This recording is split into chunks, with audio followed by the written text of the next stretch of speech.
One of the things that happen when we decide to change, or rather one of the fears we have when we're considering changing something in our lives, is that we think that people will not love us anymore and that we will be completely alone. And that's the scariest thing that can happen, and oftentimes it's what holds us back, because no one wants to lose the people they love, and no one wants to be alone, and no one wants to be rejected. So to a certain degree, it is true that when we change, there will be times of loneliness. What is not true is that we will not be loved. We will simply meet different people. And yes, sometimes it is hard, because when you decide to change, you have to leave behind people that you love or people who matter to you. And there will be a moment where they will not understand what you do. And you will have to choose. It's either me or them. And the reason why it's like that is because the people who are the closest to us, like what we can call the strong ties, are their job is to make sure that things stay the same. And if you're in a healthy system and with people whose values you share, then that's good, because if you're not feeling well, or if you start acting weird, they will notice it and they will say like, hey, this is not how you're usually behaving, so what is going on here? And okay, excuse me, because this is the spring thing. Anyway, so their role is to keep the status quo, but a healthy one. And the moment you decide to change, either because you're in an unhealthy system, in a toxic system, or because you don't agree with the values of the system anymore, maybe it's a healthy one, but it's just not your values anymore, and you decide to change, then this will show in how you speak, how you act, the interactions that you have with people. And so these close ties, these people who are closest to you, they will be like, hey, what's going on? Like, you're come back to normal. This is not you. We don't recognize you. And so it's normal that they do that.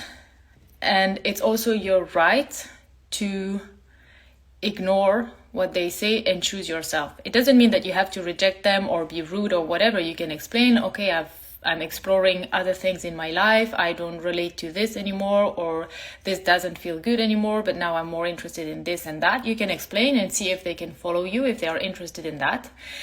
And if you're in a super toxic environment, maybe you will have to be like much more radical and be like, okay, that's it. I can't talk to you anymore, or I can't be with you anymore, because this is just like not what's right for me at all anymore.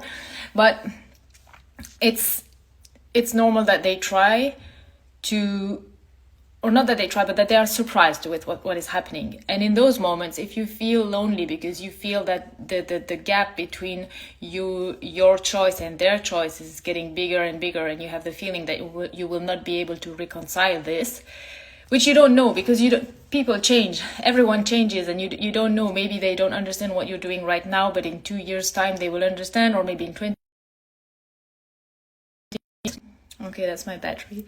Anyway, so in those moments you will find support with what is called your weaker ties. This means it's people you know, it's like acquaintances or someone you know. It's not someone close, and not someone who's really far away from you either, but it's like, can be a colleague, it can be a friend of a friend, or someone you meet 1 or 2 times a year.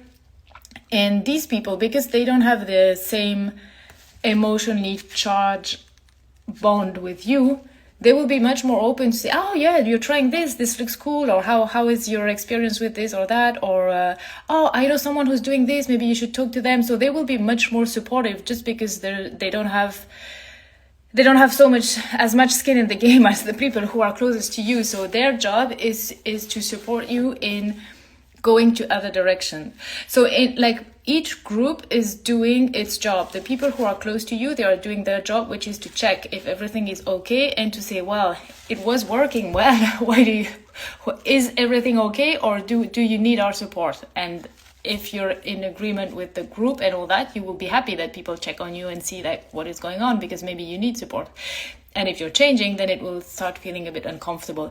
And the other group, because they're not so much involved, then it will be easy for them to support you, to open doors for you, to guide you into different directions. And maybe with time, those people who are the weaker ties, weak in the sense that they don't know you and you don't know them that much, they might become your strong ties.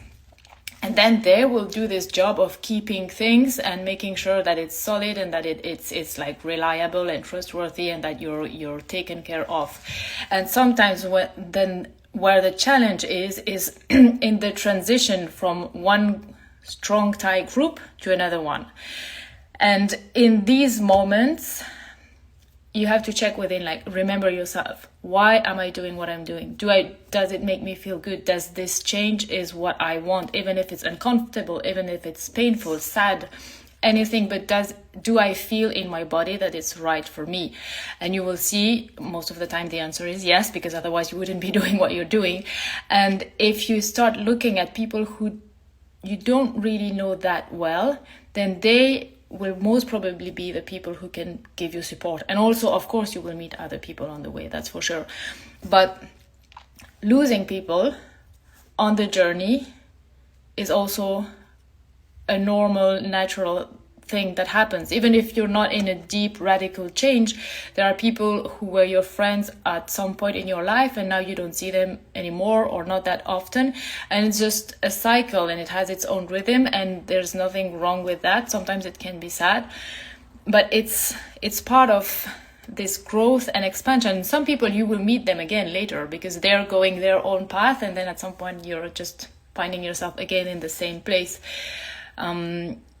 But if you can see that the people who don't want you to change, in fact, they are doing a job of taking care of you, no matter how distorted that job can be, but then it helps you have more compassion or understanding for them, and at the same time stay true to yourself and keep on your path, and know that these people that you know less will be here to support you more. And so you will, maybe sometimes it will feel a bit lonely, maybe sometimes you will be like, I'm the only person in the world who's going through this.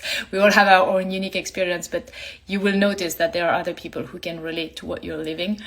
And then it's just like, I remember this quote that says, people, things and ideas are not meant to be accumulated, they're meant to flow. They're meant to flow in your life. So you're not just like keeping them. I keep my people and I put them in a pantry and they stay there forever. No, we are all, and everything is meant to move. If there's no movement, there's no life. So have the courage to let people go, and also be open to the fact that you might meet them again, and trust that they go on their own journey.